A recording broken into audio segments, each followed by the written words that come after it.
কান্দে কান্দে কান্দে কান্দে কান্দে জায়নব কাঁদে বাইরে মা নাই বাবা নাই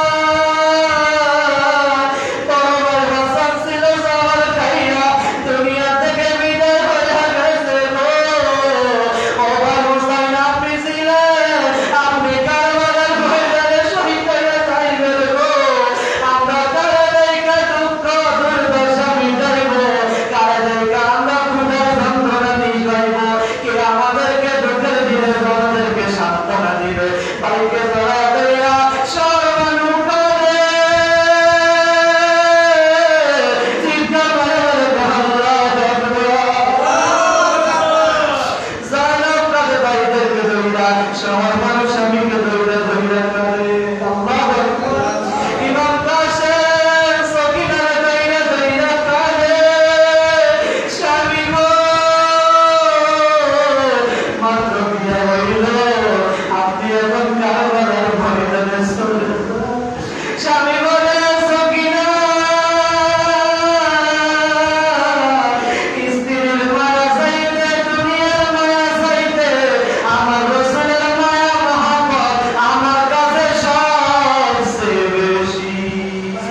লোকজন বাহিনী নিয়ে পুরুষ নিয়ে যখন কারবালার ময়দানে গেল, কারবালার ময়দানে যাওয়ার পরে যুদ্ধ শুরু হয়ে গেল। এবার সেনাপতি আমর, এজিদের দলের সেনাপতির নাম ছিল সেনাপতি আমর। সেনাপতি আমর সর্বপ্রথম ইমাম হুসাইনের দিকে তীর ধরলো আর বলতেছে, হে হুসাইন, তুমি সাক্ষী থাকো, তুমি সাক্ষী থাকো, তুমি সাক্ষী থাকো, তুমি সাক্ষী থাকো, আমি এই কারবালার ময়দানে তুমি হুসাইনের জন্য সর্বপ্রথম আমি সেনাপতি আমর তোমার জন্য তীর নিক্ষেপ করলাম। আমার নবী বলে, নানা দরবারে কিয়ামতের ময়দানে কিভাবে মরতে থাকবা? আমি না নানা কলিজার টুকরা, আমি না হুসাইন, আমি না জান্নাতি যুবকদের সরদার হব, তুমি কিভাবে আমার জন্য তীর নিক্ষেপ করলো? আমার নবী বলে, তুমি সেনাপতি আমর জাহান্নামী, জাহান্নামী, জাহান্নামী। কথা বলো ঠিক না ভাই? আর বলো ঠিক না ভাই?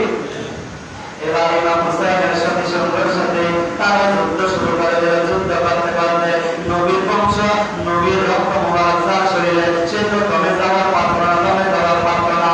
আল্লাহর রাসূলের ঈমানী শক্তি আছে না নাই? কথা বলা আছে না নাই? নবীর বংশ, নবীর রাসূলের আরবের রক্ত মুবারক প্রত্যেকটা আল্লাহর রাসূলের অন্তরে মুবারকে শরীরে আছে না নাই? তারা তো কমে যাওয়ার পাত্র না, তাদের খাবার নাই, খাবার শেষ, পানি নাই, তারা তৃষ্ণার্ত। হায় হায়, যুদ্ধ শুরু হয়ে গেল। এবার তারা চিন্তা করলো, হায় হায়, হায় হায়, মুসলমানদের ইমাম হুসাইনের দলের মধ্যে আমার ভাইরা, বাবারা, বন্ধুরা আমার, আব্বা সালামদার হাতে সেনাপতি বানাইয়া তার হাতের মধ্যে লা ইলাহা ইল্লাল্লাহ মুহাম্মাদুর রাসূলুল্লাহ সাল্লাল্লাহু আলাইহি ওয়াসাল্লামের পতাকা দিয়ে দিল। আমার নবী বলে, আব্বা সালামদারে জীবন দিবি, নানার পতাকা জমিনে পালাইবি না, জমিনে পালাইবি না, জমিনে পালাইবি না। চিৎকার হয়ে আমাদের আল্লাহু আকবার। জীবন কুরবানি দিয়া দিবি, জীবন কুরবানি দিয়া দিবি, তারপর পতাকা ছাড়বি না, পতাকা ছাড়বি না। আয় হায়, যুদ্ধ করতে করতে আওলাদের রাসূলের সাথে তারা পারে না। এবার তারা যুদ্ধ বিরতি দিল। যুদ্ধ বিরতি দিয়ে বলে, মরলাম, যুদ্ধ করবো, মানে একজন একজন করে যুদ্ধ করবে। এবার ইমাম হুসাইনকে যখন প্রস্তাব দিল, ইমাম হুসাইন বলে, আয় আমি তোমাদের চিন্তায় বুঝে গেছি, তোমাদের দ্বারাকে আমি বুঝে গেছি, তোমরা যে আমাদেরকে শহীদ করবা, আমাদের সাথে তো তোমরা পারো না, পারো না। এখন মরলাম, যুদ্ধ শুরু করার জন্য তোমরা রেডি হয়ে গেছো, যাও যাও। এখন যদি আমরা না মানি, না মানি, তোমরা বলবা ইমাম হুসাইন ভয় পাইছে, আওলাদের রাসূলের লোকেরা ভয় পাইছে। না না, আয় হায়, কারবালার ময়দানে আইছি, ফিরে যাওয়ার জন্য না, শাহাদাতের দেওয়া আমিও সুযোগ পান করার জন্য কারবালার ময়দানে আইছি। যাও যাও, আমরা মরলাম যুদ্ধ, একজনের সাথে একজন একজন হইয়া আমরা যুদ্ধের জন্য রেডি হইয়া গেলাম।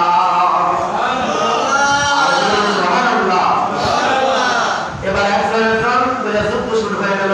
ইমাম হুসাইনের দলের লোক মারা যায়, এজিদের দলের লোক মারা যায়। যাইতে যাইতে আয় হায়, সবার কেড়ে পড়ে, সবাই শহীদ হয়ে যাচ্ছে, শহীদ হয়ে যাচ্ছে, শহীদ হয়ে যাচ্ছে।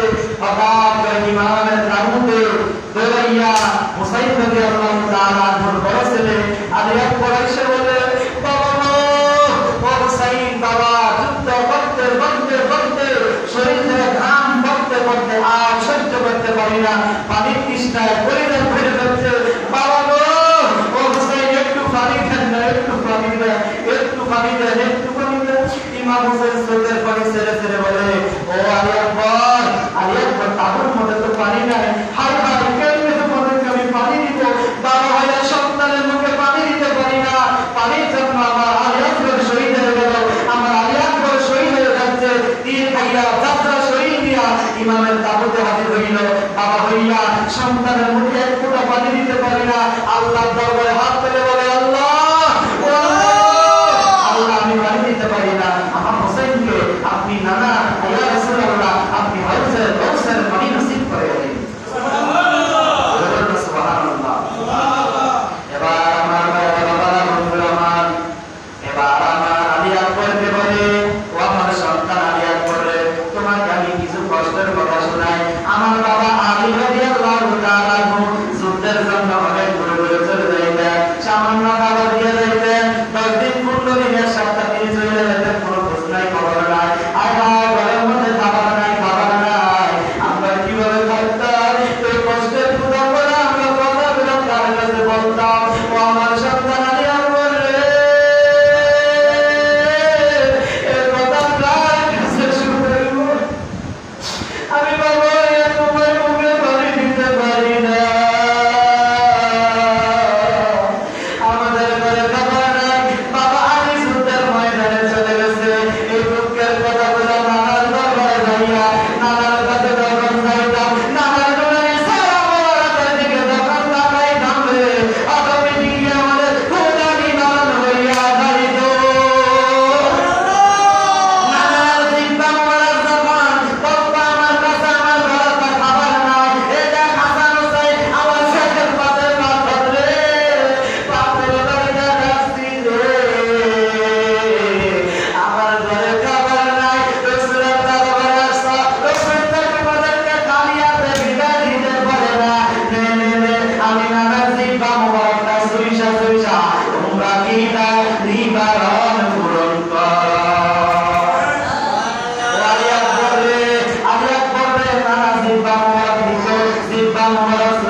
আনবো পানি আইনা ইমাম বংশের জন্য আওলাদের ছেলের বংশের জন্য পানির ব্যবস্থা করবো।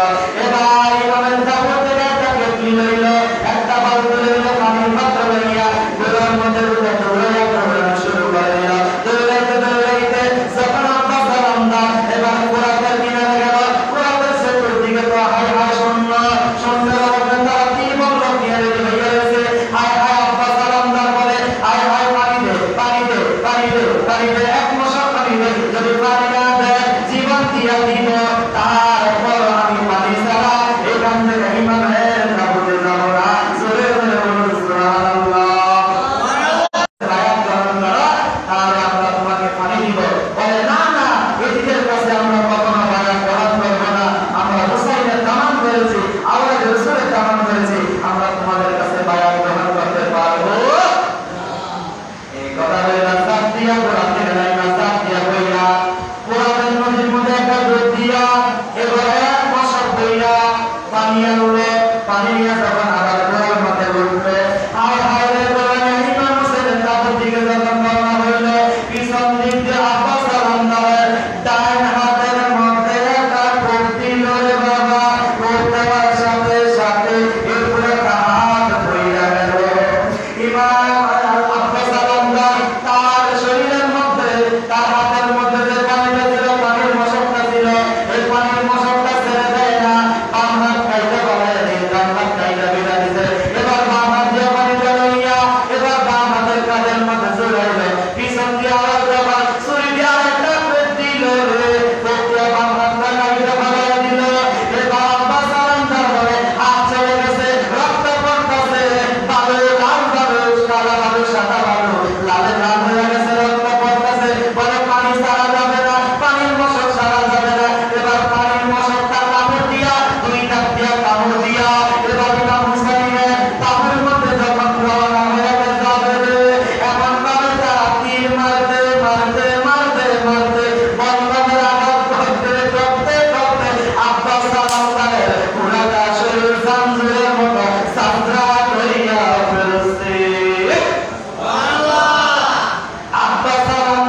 আমার নানার কথা দেখে আমার নানার কথা মিথ্যা হবে না।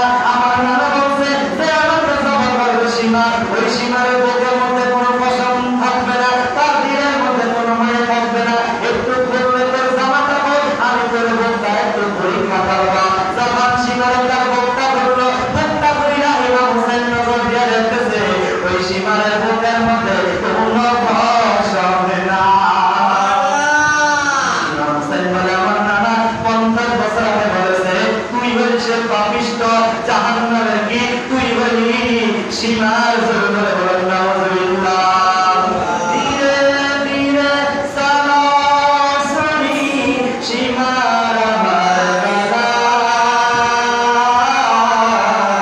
এই গলাতে চুমু খেতে নবী আমার, এই গলাতে চুমু খেতে আমার ফাতেমা। এবার বলল তুই সে পাপিষ্ঠ জাহান্নামের কি, তুই সে সীমা জোরে জোরে নাউযুবিল্লাহ। এবার যখন গলার মধ্যে গলা মোবারকের মধ্যে যখন ছুরি রেখে করলো, ইমাম হোসেন তাইকে বলে যতই ছুরি চালাবি এই গলার মধ্যে গলা কাটা যাবে না, কারণ এই গলার মধ্যে নূরের নবী আল্লাহর প্রিয় হাবিব রাসূল আরবি নূরে মুদাসসার সাল্লাল্লাহু আলাইহি ওয়াসাল্লামের দুই ঠোঁট মোবারক আছে, যতই চালাবি যতই চালাবি যতই চালাবি গলা কাটা যাবে। আমাকে কষ্ট দিস না, তুই উঠে যা, উঠ আমি উপর হয়ে আসি, আমার ঘরকে যখন ছুরি চালাই দিবি আমি জবাই হয়ে যাব। আমার নানা জান্নাতের ফুল বাগান আমার জন্য রেডি করে আছে, আমার নানা দুই হাত মুবারকের মধ্যে জান্নাতে হাউজে কাউসারে পানি দেয়া রেডি হয়ে আছে, আমাকে তুই জবাব দে। যখন ইমাম হোসেন উপর হয়ে আসিল, এবার তার গর্দান মুবারকে যখন ছুরি চালাই দিল, ইমাম হোসেন শহীদ হয়ে গেল। ইন্না লিল্লাহি ওয়া ইন্না ইলাইহি রাজিউন। শুধু ইমাম হোসেনকে তার জবাই করে ধ্যান পাহাড়ে না, ইমাম হোসেনের কল্লা আলাদা করে ফেলল। হায় হায় বাবা, কত নিষ্ঠুর পাপিষ্ঠ তারা কাজ করেছে। ইসলামের মধ্যে সবচেয়ে পাপিষ্ঠ হইল সে সীমারের গোষ্ঠীরা, এদিদের গোষ্ঠীরা। কথা বলেন ঠিক না বেঠিক? হোসেন বলে গেছে হে শহর বানু, হে বন্ধুরা, হে আমার আত্মীয় স্বজন, আমি কারবালার ময়দানে শহীদ হয়ে যাব।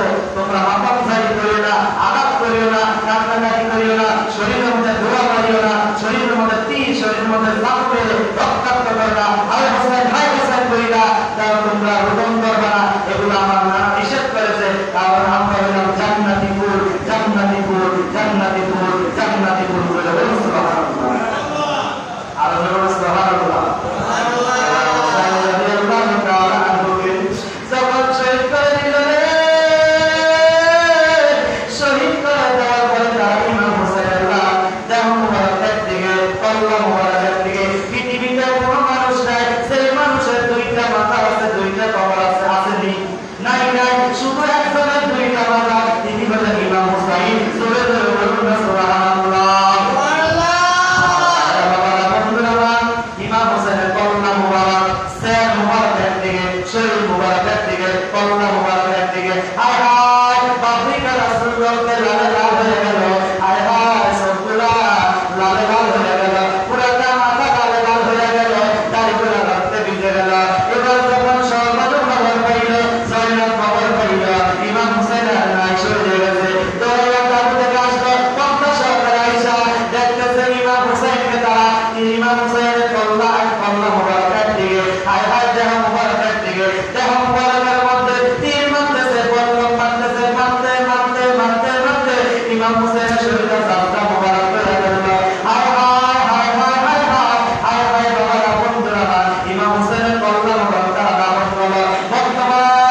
170 বছর পরে এবার মিশর আল আজহার বিশ্ববিদ্যালয়ের কাছে আইনা পাশ এবার ইমাম হুসাইনের কল্লা মুবারকের দাফন করলো। সুবহানাল্লাহ। আর যখন সুবহানাল্লাহ আমার ভাইরা বাবারা বন্ধুগণ, এবার যখন জয়নাব আসলাম সাহাবা আসলেন, আয়েশা দেখতেছে ইমাম হুসাইনকে তারা শহীদ করে দিল। কল্লা নিয়ে টানাটানি করতেছে, ওই সীমার তার তীরের মাথার মধ্যে ইমাম হুসাইনের কল্লা মোবারক রেখা এভাবে এভাবে দাঁড়াইতেছে। বাপরি তারা চুলগুলা ধইরা ধইরা টানতেছে, ওই সারা মোবারক গাল মোবারকে তীর মারতেছে। হায় হায় হায় হায় জয়নাব ডাকতে বলে, ইয়া মুহাম্মদিয়া দিকে তাকায় বলে, ইয়া মুহাম্মাদা ইয়া মুহাম্মাদা ইয়া রাসূলুল্লাহ, নবী গো আপনি তাকায় দেখেন আপনার মুনাফিক উম্মতেরা ইমাম হুসাইনকে শহীদ করে দিয়েছে। ইমাম হুসাইনের কল্লা মোবারক নিয়ে কি করতেছে, ইমাম হুসাইনের দেহ মোবারক নিয়ে কি করতেছে, আপনি একটু তাকায় দেখেন, একটু তাকায় দেখেন। কিয়ামতের ময়দানে এর বিচার করা লাগবে। চিৎকার মেরে বলে আল্লাহু আকবার। এবার তারা 70টা ঘোড়াগাড়ি করলো। যুদ্ধের মধ্যে যে ঘোড়া ব্যবহৃত হয়, ঘোড়ার পায়ের মধ্যে এমন এক জাতীয় লোহা লাগায় যেন পূর্বে কেনা যায়। ওই তারা 70টা ঘোড়াগাড়ি করলো, একটার পর একটা ঘোড়া দিশা ইমাম হুসাইনের দেহ মুবারকের মধ্যে জাবাল্লাতি মারে। ইমাম হুসাইনের শরীর মুবারকের বস্তুগুলো খসিয়া খসিয়া পড়ে যায়, রক্ত মুবারক বেশে বেশে হায় হায় সারা বালু লাল হয়ে যায়। জয়নাব ডাকতে হায় হায় হায় হায় হায় হায়, কেমন করুন ঘটনা, কেমন করুন দৃশ্য, হায় হায়। তারা ইমাম হুসাইনের দেহ মুবারকের সাথে কেমন করতেছে, কল্লা মুবারকের সাথে কেমন করতেছে। ইয়া রাসূলুল্লাহ, আপনি তাকায় দেখেন আপনার এই মুনাফিকের উম্মতদেরকে আপনি কাল কিয়ামতের ময়দানে আপনি বিচার করবেন, বিচার করবেন। হায় হায়, একটার পর একটা ঘোড়া ইমাম হুসাইনের দেহ মুবারকে আঘাত করতেছে, আঘাত করতে করতে করতে করতে করতে ইমাম হুসাইনের দেহ মুবারকের বস্তুগুলো খসিয়া পড়ে গেল। হায় হায়, হাতি পর্যন্ত সুরে বিসর্জন হয়ে গেল। সুরে সুরে বলুন না নাউযুবিল্লাহ। এবার আমার ভাইরা বাবারা, তারা ইমাম হুসাইনের হাতি পর্যন্ত তারা চূর্ণ বিসর্জনের ক্ষান্ত হয় না। তারা রাতের বেলা এবার আসরের সময় শহীদ হয়ে গেল, আঘাত করতে করতে যখন সন্ধ্যা হয়ে গেল, যেন ইমাম হুসাইনের দেহ মুবারক যেন কেউ খুঁজে না পায়, এর জন্য তারা কি করলো, পানি দিয়া পুরা কারবালার ময়দানটা বালু দিয়া ভরপুর করে দিল। বালুর নিচে ইমাম হুসাইনের লাশ মুবারক যখন পড়ে যাবে তারা আর খুঁজে পাইবে না। জোরে জোরে বলুন নাউযুবিল্লাহ। রাতের বেলা পুরা কারবালার ময়দান বালু দিয়ে ভরপুর করে দিল। ইমাম হুসাইনের লাশটা নিচে পড়ে গেল, নিচে পড়ে গেল, নিচে পড়ে গেল। হায় হায়, তারা এবার চলে গেল। যখন আওলাদের রাসূলের লোকেরা যখন আসলো ইমাম হুসাইনের লাশগুলো খোঁজার জন্য পায় না, পায় না, হঠাৎ করে দেখতেছে, হঠাৎ করে দেখতেছে ওই মাঠের এক কোণার মধ্যে ওই বালু থেকে নূরের আলো চমকাইতেছে। মেশকাম্বরের গ্রাম গ্রাম সুগন্ধির গ্রাম গ্রাম বের হচ্ছে। বলুন সুবহানাল্লাহ। আওলাদের রাসূলের লোকেরা পুরা কারবালার ময়দান ঘুরলো, কোথায় সন্তান পাইল না। হঠাৎ করে এক কোণার মধ্যে দেখতে নূরের আলো জ্বলতেছে, রাতের গভীরে নূরের আলো জ্বলতেছে, জান্নাতি সুগ্রাম বের হচ্ছে। এবার আওলাদের রাসূলের লোকেরা বলে এইখানে হইল ইমাম হুসাইনের দেহ মুবারক, তখন এটা সংরক্ষিত করে আজকে ইমাম হুসাইনের মাজার। সুবহানাল্লাহ। এবার ইবনে জিয়াদ ঘোষণা দিয়ে দিল যে আমার দরবারে আইনা, যে আইনা ওই মাথা দিতে পারবে তাকে 1000 দিরহাম দেওয়া হবে। কল্লা মুবারক নিয়ে তারা দৌড়াদৌড়ি শুরু করে দিল। এদিকে মসনদে তারা ওই ইবনে জিয়াদের মসনদে যখন তারা দৌড়াদৌড়ি শুরু করে দিল, আর রাতের বেলা তারা কোথায় ঘুমাবে, এক ইহুদির বাড়িতে ঘুমাইল। আমরা সবাই ইতিহাস জানি, ইহুদির ঘরে যখন আশ্রয় নিল ইমাম হুসাইন কল্লা মুবারক থেকে নূর বের হলো। ইহুদির স্ত্রী তারপরে সেবা যত্ন করলো, মুসল ইহুদি বলে আমি তোমার ধন সম্পদ সব দিয়ে দেব, তারপরে কল্লা মুবারক দেব না। ওই লোকটা কি করলো, ইহুদিকে ধ্বংস করলো। এই ব্যাপারে আমরা জানি কি জানি না, ভালো করে জানি না। এই ইমাম হুসাইন রাদিয়াল্লাহু তাআলা আনহু কল্লা মুবারক তার পর্যন্ত সারা দেয় না, দেহ মুবারক সারা দেয় না, কল্লা মুবারক সারা দেয় না। আল্লাহ বলে তারা আল্লাহ রাস্তা শহীদ হবে, তারা মরে না, তারা মরে না, তারা জীবিত জীবিত। আমি আল্লাহর পক্ষ থেকে তারা রিজিক পায়, রিজিক খায়, তারা কবরের মধ্যে নামাজ পড়ে। বলুন সুবহানাল্লাহ। আর বলুন সুবহানাল্লাহ। আমার রাসূল জিন্দা না মরা? বলেন জিন্দা না মরা? আমাদের আহলে সুন্নাত ওয়াল জামাতের আকীদা ও বিশ্বাস, আমাদের সমস্ত মুসলমানদের সুন্নি মুসলমান পাক ওয়াজিদাত